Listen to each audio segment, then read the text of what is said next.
This right here is probably the biggest problem with Tesla stock right now, and it's not good. Well, folks, it's official. Today, I'm going to be a very bad Tesla shareholder.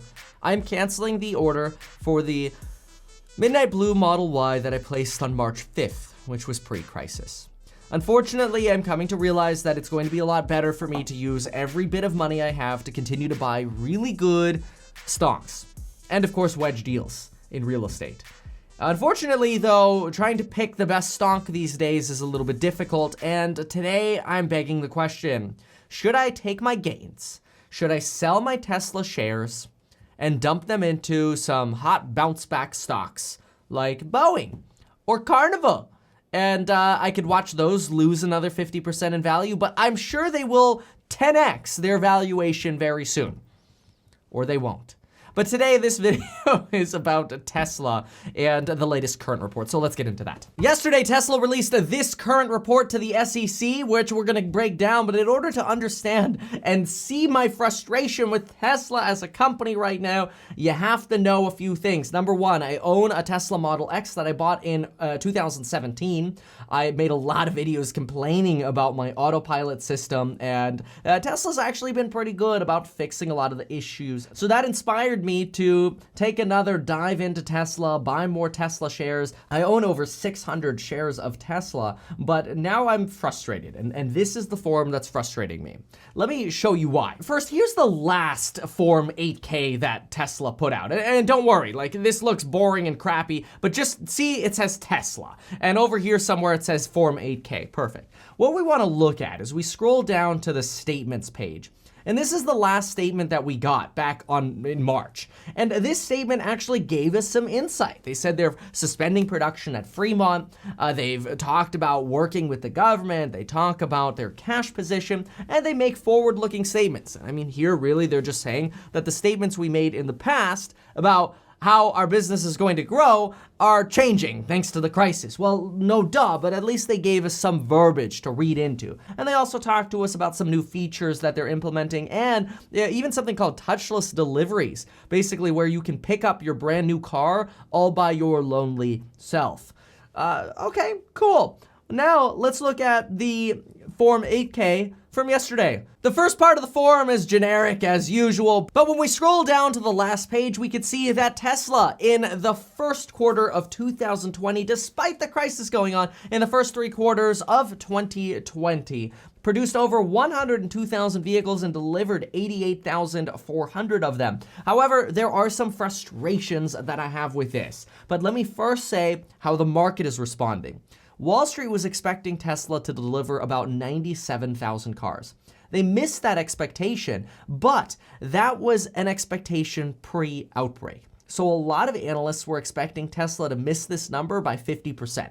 They thought Tesla would only deliver half, like 44,000 cars. They thought they were gonna miss this horribly. And so when we jump over at Tesla stock, we could see it's up 4% today. It actually started significantly higher, but in intraday trading has already lost 7% of its gains, which is a little bit frustrating. But what's more frustrating is that when we look at the 5-day period here, we can see that Tesla actually opened higher on April 2nd than the stock price is trading for now, despite the relatively good news with Tesla. It looks like a lot of people decided to sell their Tesla shares on this news, which, since I haven't yet sold my Tesla shares, it looks like I just left another 7% on the table. And of course, it wouldn't be fair for me to bag on Tesla without being real. 6 months ago, Tesla was trading for $230. I made a video last summer saying Tesla stock would double by 2020, which turned out to be true. Tesla stock is still double today, which is great.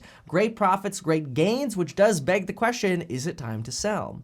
Take a look at the roller coaster, though, we've been on in the last 6 months. See, if this would have just been a straight line from 230 to 474, we'd all be happy. Tesla stock would have doubled, everybody would subscribe to Kevin and buy Kevin's course, and everybody would be happy. Coupon code down below, by the way, and get your 2 free stocks for Webull, link down below. But no, Tesla had to take us onto this wild roller coaster of a surge in pricing, going from the 300s to the 400s to the 500s to the 600s to the 700s to the 900, and then straight back down. Which this roller coaster ride unfortunately screws with our mentality, because when we feel and experience this roller coaster, we look at this chart and we say, well, I mean, we're low. Let's buy in at 474 because look, we used to be much higher. In fact, we're down over 50% from peaks. But unfortunately, this is where I have a big bone to pick with Tesla. Tesla gave zero guidance as to how many Model Ys were being produced compared to how many Model 3s were being produced. This is bad, because if the news were good, Tesla would tell us. As usual with stocks and companies, if the news is bad, they don't always tell us clearly. Well, to me, this is an indirect sign of a potential issue. See, Elon Musk was quoted back in, I believe, January of this year saying that Model Y production is expected to double Model 3 production and sales because the Model Y fits the mid-sized SUV market, which is the most popular market across the globe. This is exciting. This also got me excited about the Model Y, thinking I'm gonna splurge for this surprise. I wanna be a part of this sort of new culture of Tesla taking over the world and dominating the world. Basically, being an Apple fanboy before everybody was an Apple fanboy and before everybody started going to Hawaii. And not Hawaii the state. The Chinese phone company, okay? But unfortunately, Tesla's current statement gives us zero guidance on Model 3 production versus Model Y production. Tesla also gives us zero guidance on how many vehicles are being produced in China compared to the United States, which guidance on this would at least let us think, okay, how much of Tesla's production is shut down? How much of the Chinese factory is still working? The Shanghai Gigafactory, how much of that Tesla factory is cranking? Are they able to make up for lost production capabilities in the United States? Are they having supply chain issues? What's happening? We all know Tesla is not immune to what's going on, but we demand some answers here. And this lack of answers makes me nervous. This right here is probably the biggest problem with Tesla stock right now. Speculation around margin. See, when Tesla produces a car, they get on average somewhere between $54,000 to $56,000. This is good. Their gross margin on this seems to sit between 18.9 to 22.5%. Elon Musk wants to see this margin number go up to 30%. But we all know when Elon Musk wants something, it doesn't necessarily happen. We all want to win the lottery. And I'll tell you, every time I play, I don't win. So nobody's really expecting 30%.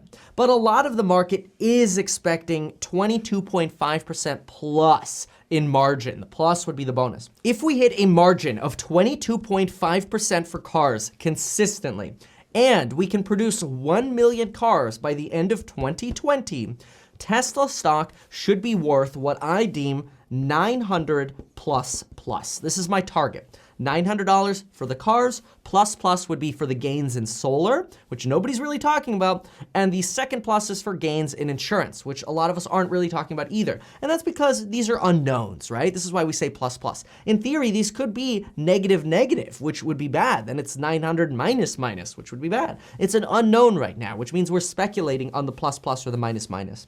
But if we hit a 22.5% margin, 1 million vehicles produced per year by 2022, $900 is very reasonable, and I believe it'll be $900 plus. Unfortunately, this outbreak is giving us big concerns that we're going to be able to establish any kind of decent margin. And that's why we're not getting any kind of forward-looking guidance right now. Which basically, here's what this means for us. If we can't get guidance on margin, then all support for this stock might go out of the window. People are gonna be just as fearful about Tesla as they are about Ford, unless we get some positive news, which I don't think anybody's expecting any positive news in autos right now. I mean, here I am starting the video saying, I'm canceling the order for the Y. How many more people are there like me? My guess, a lot. Because think about it, it's a butter item. I talk about that in my courses when I teach finance, when I teach money and the psychology of guns versus butter. This is a butter purchase. It's a depreciating asset. It doesn't create massive value in our lives long term. It loses value long term. Yeah, it's a safe car. Yeah, autopilot is great. Yeah, everything's wonderful. But because of this crisis, a lot of Model Y sales might be getting delayed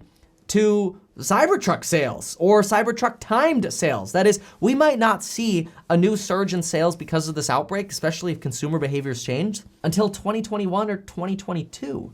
And if we have no clue what our guidance is going to be in terms of margin and earnings get delayed because a lot of companies are choosing to take delayed earnings and not report forward-looking guidance, guess what this means for the stock in the short term? I believe Tesla stock is going to get pummeled. Not only throughout the next few months, we're gonna see a very volatile swing up, we'll see volatile swings down, we'll see lower lows, but it's gonna take a lot longer for us to revisit the days of where Tesla was selling for $900 per share. Again, 2022 might still be realistic, but we're gonna be on one heck of a ride until then. See, to me, a lot of this lack of information says we're gonna have loose support for Tesla stock pricing, which means more volatility, which means lower lows, and I can't say higher highs until this is all done, so we're just gonna keep seeing volatility within this range and potentially lower lows, which might create buying opportunities, but then you have to get to asking yourself, why spend money and effort and energy on Tesla right now